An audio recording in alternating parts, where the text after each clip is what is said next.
안녕하세요. 투박부동산입니다. 최근 정부에서 대출금리 1%대인 보금자리론 정책이 나왔는데요. 바로 신생아 특례 대출입니다. 2024년 1월 1일부터 시행된다고 하는데요. 약 27조 규모인데요. 이 내용을 살펴보기 전에 먼저 저희 영상을 보시는 분들 중 약 97%가 구독을 하지 않는다고 합니다. 상당히 섭섭한데요. 영상 제작을 위해 자료 조사와 그리고 편집까지 약 15시간 이상이 소요가 됩니다. 영상 제작에 큰 힘이 될 수 있도록 좋아요와 구독 꼭 부탁드립니다. 투박이 네, 그럼 이제 내용을 살펴보겠습니다. 신생아 특례 대출은 크게 주택 구입 자금 대출, 전세 자금 대출이 있습니다.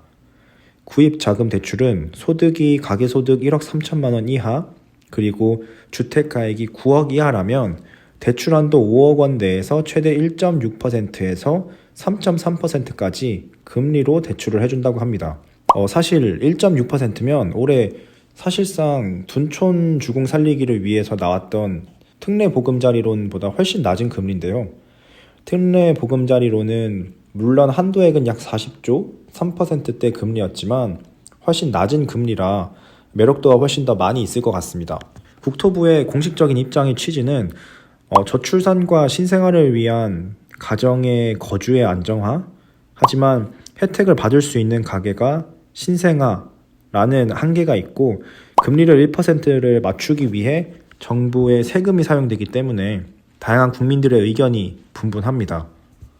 우선 저는 먼저 짚고 넘어가고 싶은 부분이 해당 정책을 내놓는 국토부, 그리고 국토부의 수장인 원희룡 장관님을 좀 얘기를 해보고 싶은데요.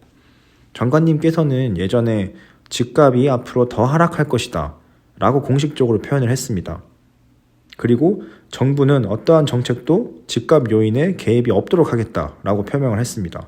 근데 지금 애를 낳는 사람한테 집을 사라고 한다? 저는 이 말이 굉장히 모순이 있다고 생각을 합니다. 여러분, 진짜 이상하지 않나요? 집값이 더 하락한다고 분명히 말했는데 왜 집을 사라고 부추기는 거죠? 저는 정치적으로 그 어떠한 색을 띠고 있지 않습니다. 투박이 그래서 정부의 입장이 이해가 안 되는 지금 이 상황에서 정부 정책이라는 지표로 조금 더 거시적인 관점에서 과거를 복기해 보았습니다. 부동산을 큰 사이클 관점에서 보면, 즉 상승과 하락을 반복하며 우상향했던 과거를 보았습니다. 어떻게? 과연 하락과 상승을 할 때 정부 정책은 과연 어떻게 반응을 했는지 말입니다. 1990년도 후반 IMF 이후 약 30년간 사이클 관점에서 모두가 알다시피 크게 역사적인 저점이 두 번 있었습니다. 바로 IMF 붕괴 이후 2008년 금융위기 이후입니다. 실제로 과거 정책에 관해 직접 찾아보았습니다. 1997년 IMF로 모든 자산이 반의 반토막이 나고 경기는 정말 속칭 나락으로 갔는데요. 이때 정부는 1가구 1주택 1년 이상 보유 시 양도세 면제액기가 슬슬 나오기 시작했습니다. 그리고 2000년대 초로 가면서 양도세 5년 면제 정책을 시행했습니다. 심지어 서울과 수도권까지 확대를 하며 다주택자 보유자들에게도 양도세 면제 정책이 나왔습니다. 이 정책은 2008년 금융위기에도 똑같이 적용되었는데 DTI 규제 한시적 폐지, 취득세 혜택, 양도세 면제, 그리고 다주택자 양도세 중과 완화 정책 등 2000년대 초랑 결코 다를 게 없어 보입니다. 결국 부동산 가격이 과열이 되면 정부는 부동산 세수를 더 조여오고 부동산의 매수세가 매도세보다 떨어지면 결국 살려는 사람이 많이 없다는 거죠. 그러면 양도세 면제라는 극단적 카드를 선택했습니다.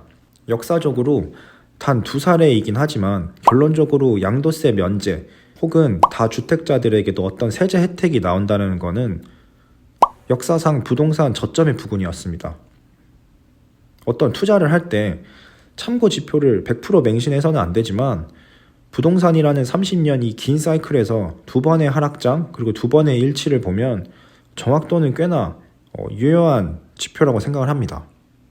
그러면 왜 이렇게 양도세 완화가 중요한 포인트냐라고 돌이켜보면 부동산에서 수익률의 가장 중요한 부분은 바로 세금, 즉 양도세입니다. 하지만 양도세를 완화해준다라는 건 정부에서 정말 돈이 안 되더라도 집을 사줘, 제발 사줘, 이런 느낌이기 때문입니다. 지금은 어떨까요? 슬슬 양도세 완화를 마지막 카드로 쓰나? 라는 언론의 이야기가 슬슬 나오고 있습니다. 이 말인즉슨 아직 하락의 길이 더 많이 남았다고 생각을 합니다. 결국 개인적으로 정부에서 신생아 특례 대출로 집을 사라고 부추기는 행위는 지나고 보면 엄청 위험한 정책이고, 시간이 지나 돌이켜보면 이건 기회가 아니라 위기라고 생각을 합니다. 리스크 관리 관점에서 보면 세상에 절대라는 건 없다라는 표현이 있습니다.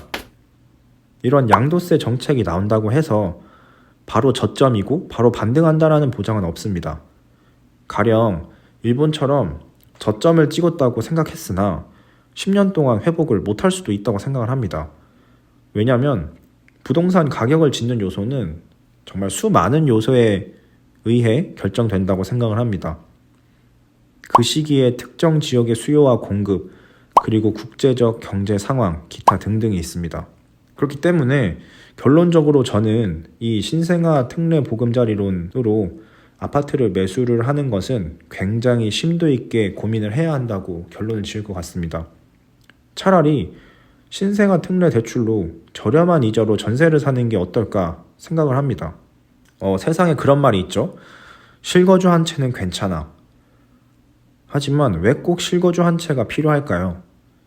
만약 실거주 한 채가 필수다라는 게 사회적 통념이고, 그 사회적 통념이 된 이유가 서울 아파트는 언젠간 우상향한다라는 믿음으로 만들어진 것이라고 생각을 하는데, 그러면 한동안 아파트 가격이 우상향하지 않는다면 과연 그 믿음이 유지될 수 있을까요? 얘기가 조금 샜는데요. 결국 제가 말하고 싶은 포인트는, 결국 아파트를 매수해야 하는 타이밍은 정부 정책이라는 이 지표에서 봤을 때 정부에서 쓸 수 있는 마지막 카드, 즉 과거처럼 양도세 완화를 한다, 혹은 다주택자를 위해 완화 정책이 나온다 라는 시점으로 말씀드릴 수 있을 것 같습니다. 이번 영상은 신생아 특례 보금자리론 대출에 관해 설명과 정부 정책에 관해 이야기를 해보았습니다. 이외에 더 궁금하신 내용이 있고, 투박부동산이 지향하는 방향, 그리고 왜 집값이 더 떨어지는지 궁금하신 부분이 있다면 댓글로 언제든 남겨주세요. 긴 시간 끝까지 시청해주셔서 진심으로 감사합니다. 더 열심히 하는 투박부동산이 되겠습니다. 감사합니다.